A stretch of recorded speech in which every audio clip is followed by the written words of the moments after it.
arterioles are small branches of veins, okay? And they carry oxygenated blood into a capillary bed, okay? So they come from the artery and they carry the oxygenated blood into the capillary bed.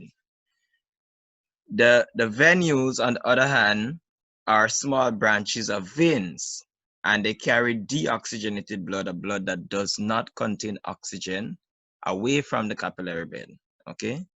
Most times the system or the network goes from an artery to an arteriole to the capillaries. From there it goes to the venules and then to the vein.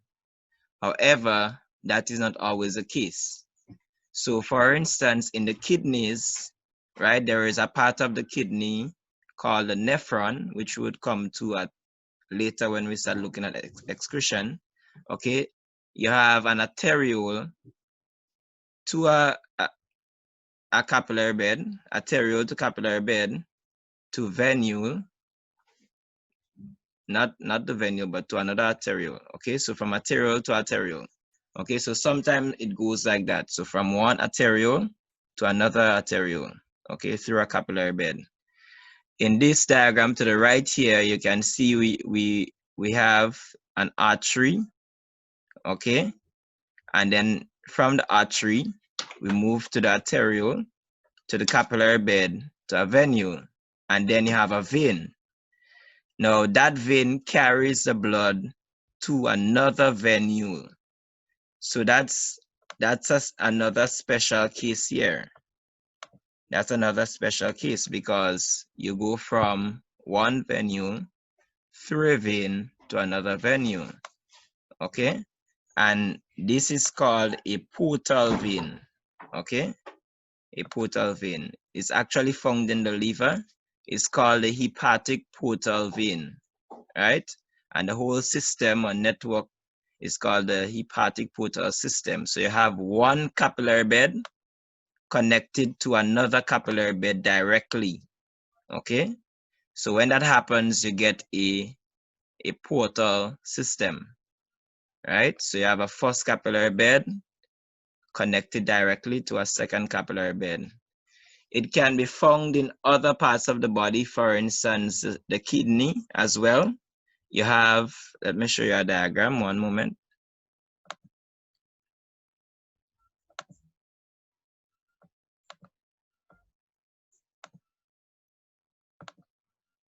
Right, are you seeing the diagram on the screen? Everyone seeing the diagram on the screen? Yeah. Okay, right, so that's another example of a situation or a place in the body where one capillary bed is connected directly to another capillary bed, okay? So you have this capillary bed here, and then remember I was saying you have one arteriole, right, entering the capillary bed and another arteriole leaving the capillary bed. Then the arteriole connects the first capillary bed to the second one. Okay, we would go more in detail when we look at excretion. However, but just know for now that it is possible for one capillary bed to directly connect to another capillary bed, right? There is also another example of this occurring in the base of the brain stem, right? The hypophyseal system. I'll show you a diagram as well. That capillary bed actually connects the hypothalamus of the brain to the pituitary gland. Oh, wrong one.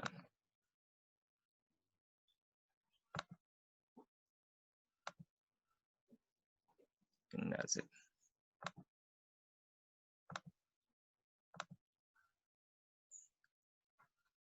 Right here. So here you have one capillary bed up here and another capillary bed down here. And here you have the portal veins. Okay? Up here is the hypothalamus, right? Which sends signals to the pituitary gland. right, to release certain hormones into the blood. Okay, so this is another example of a place where you would find one capillary bed connected directly to another capillary bed. These two here are not connected directly. The one, this one and this one, they are not connected directly, right? Actually, the venules come together to form a vein. So it's not a direct connection, okay? But here we have a direct connection. Good? Everybody understanding so far?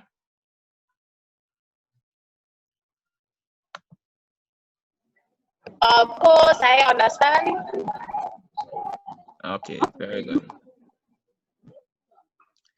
Good, so let's go back to the presentation. Right, so that's venules and arterioles. So remember the blood vessels are arteries, veins, capillaries, arterioles, venules. So you tend to go from an artery. So, Hi. everybody lost. Okay, so any questions? Yeah, so we start from scratch.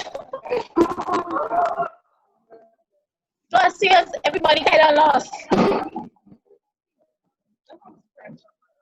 I joking, man. Start from the types of blood vessels. Okay, hold on. Yes, sir. Just do a recap. This slide here? Yeah. Okay. All right, so arteries, okay?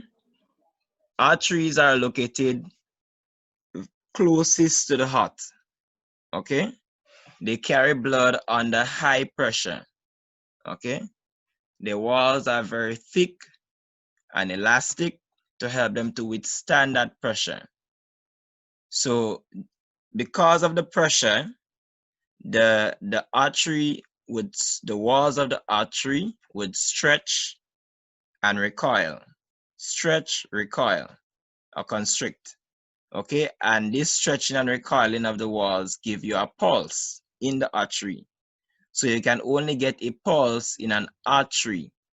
Okay, and this allows the artery to maintain the blood pressure as it moves along. Okay, the walls need to be thick because it need to carry blood under high pressure. And actually, the arteries that are closest to the heart, the walls are thicker than those that are farther away from the heart, right? Because closer to the heart, the pressure of blood is highest. Okay, so that's arteries. All arteries also carry oxygenated blood, a blood that has oxygen, right? There is one exception, and that exception is the pulmonary artery, which I'll show you where it's located in a while. It's an artery that carries blood from the right side of the heart to the lungs, okay? That's the pulmonary artery.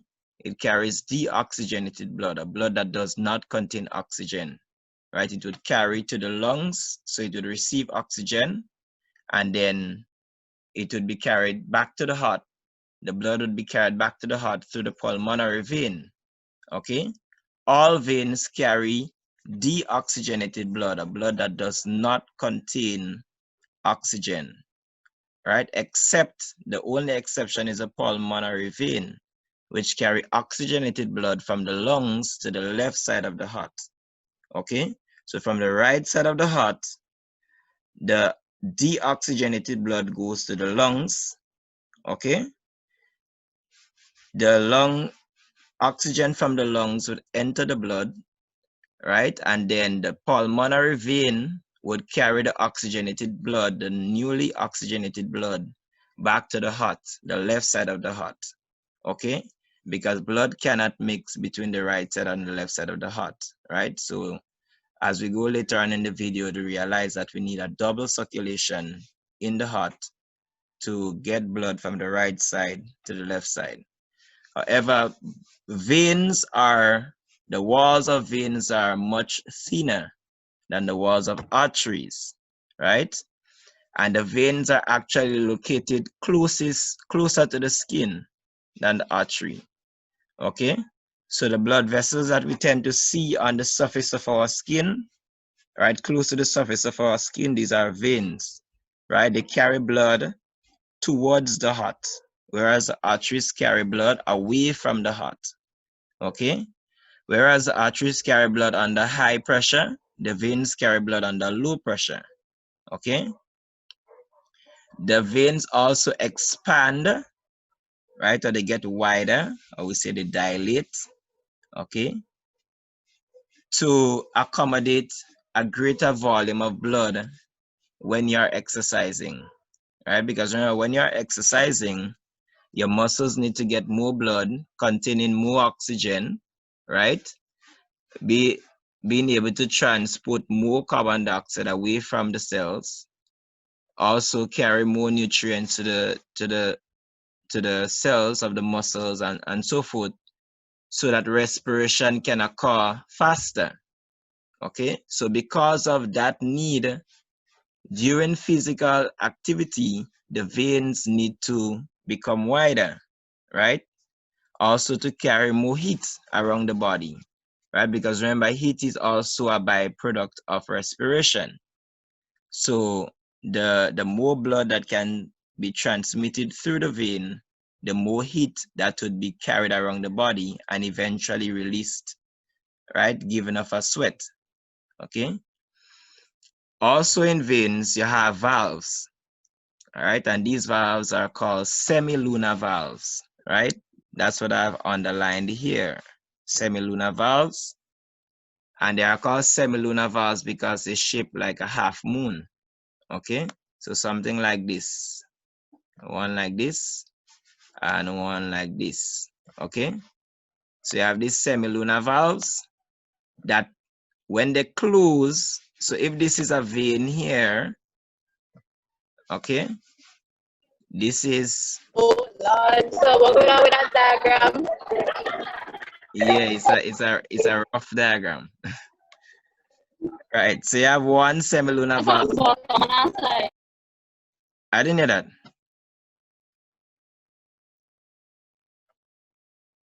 So you have one semilunar valve here, and you have another one here. Okay. Now, as the blood flows upwards, right, when it gets past the valve would close, and that would prevent the blood from flowing backwards. Okay, from flowing in the reverse direction. So valves are very important in veins. Okay, arteries do not need valves because they carry blood under high pressure, right? However, you need valves in veins because the pressure is much lower, okay? Also, veins tend to carry, for the most part, blood against gravity. So for instance, take for instance a vein carrying blood from your toe up your body, up your leg, so that the blood can get back to your heart. That's against the force of gravity. So you need a lot of valves to prevent the backflow of blood. Okay, so you do not defeat the purpose. So you need valves at regular intervals along the length of a vein to prevent the backflow of blood because the pressure is very low. Okay? As I stated, the walls of vein are much thinner.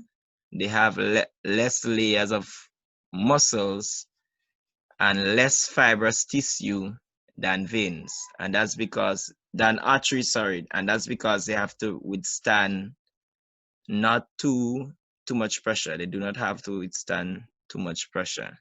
If you look at the diagrams to the side here, right, 6.2.2, the diagram up here, that's an artery. Notice the thickness of the wall, right? And that's something that can come in an exam. They can show you the diagram and ask you which blood vessel is that. And the key thing you need to look for is the thickness of the wall. The one with the thickest wall is an artery. The one with the thinnest wall is a capillary. and the one that's in between is a vein. Okay. Also, in some of the diagrams that tend to come in the exam, most of the times you see a valve. If it's a vein, they would show you a valve. They would show you how the walls are thin so you could properly identify it as a vein. Okay. Also, the arteries, they have holes in the walls, right? Or what we call perforations. Okay, and the layers or the walls are one cell thick, and that allows materials to be transported from the blood to the cells and from the cells to the blood, right, across a short diffusion distance so that diffusion can be as quick as possible. Okay, so arteries carry blood between, capillaries carry blood between arteries and vein at extremely low pressure. Okay, so the pressure in the arteries are much lower than the pressure in the pressure in capillaries, are much lower than the pressure in arteries. All right, and the pressure in veins are even much lower than even the pressure in capillaries. So the vessel with the highest blood pressure is the artery, then the capillary, then the vein, right? Because remember, the vein is the last part of the network. Okay, it's farthest away from the heart, so the pressure will be very low there. Okay, arteries transport substances like oxygen, or they exchange oxygen and carbon dioxide, right? So the blood loses carbon dioxide and it takes up oxygen at the site of the lungs. So in the lungs, oxygen would enter the blood and carbon dioxide would leave the blood.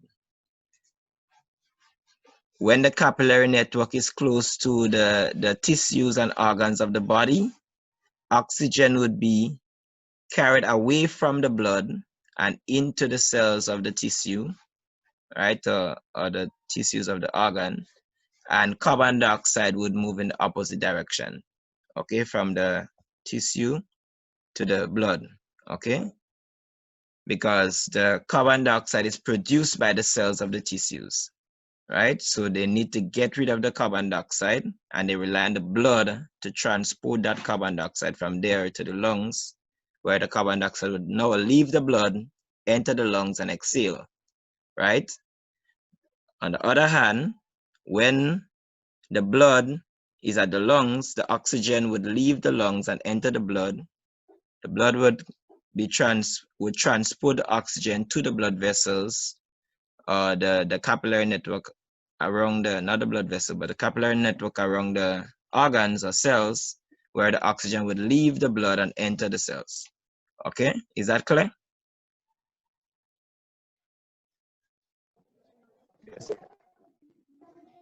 Yes, sir.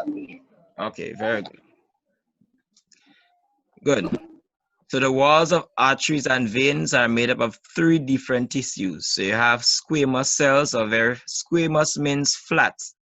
Okay, flat cells, right, that form a smooth lining. Okay, then you have muscle tissue. Okay, so the flat cells are on the inside.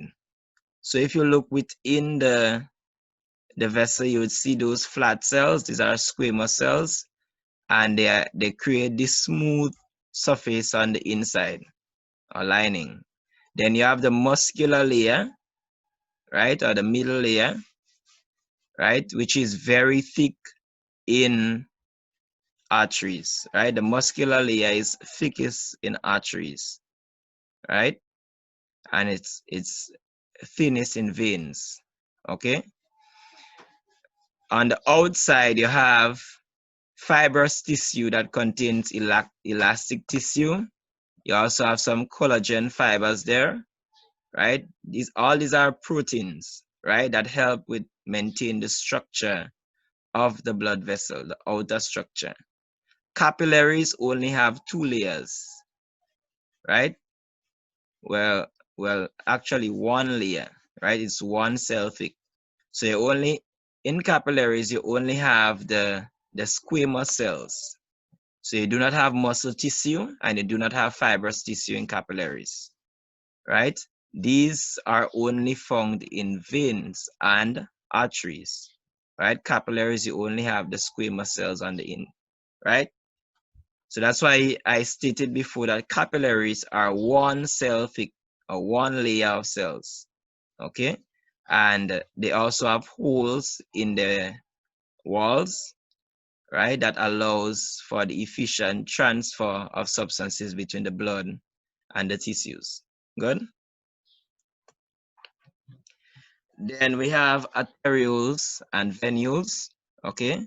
Arterioles are small branches of arteries that carry oxygenated blood or blood containing oxygen into the capillary bed. The venules, they are small branches of veins that carry deoxygenated blood, or blood that does not contain oxygen, away from the capillary bed. So here we have, right here we have an artery. Then here we have the venules, not the venules, but arterioles, sorry. Then we have the capillaries, okay? So artery, arterioles, capillaries, then the venules, and then the vein. Remember the pathway. Blood goes from an artery to an arteriole, to a capillary, to a vein. Okay, that's the general path that blood takes, right? When it's moving through blood vessels, okay? There are parts of the body where one capillary bed directly connects to another capillary bed, right? So you call the first one the first or the primary capillary bed, and the second one the second or the secondary capillary bed, okay? In the intestine, you have the hepatic portal system, where a hepatic portal vein connects the two capillary beds, right? One capillary bed surrounding the stomach and intestine, and another capillary bed surrounding the liver, okay? Good? So that's a direct connection, okay? So you move from one venule to another venule through a hepatic portal vein, right? In all the diagrams you've seen so far, you notice that some of the blood vessels are represented as being red and some are represented as being blue, right? Now, the red representation represents oxygenated blood. Okay, it doesn't mean that the blood vessel is actually red or actually blue. It's just a representation to show, okay, that in the arteries and arterioles, you have oxygenated blood. And in the venules and veins, you have deoxygenated blood.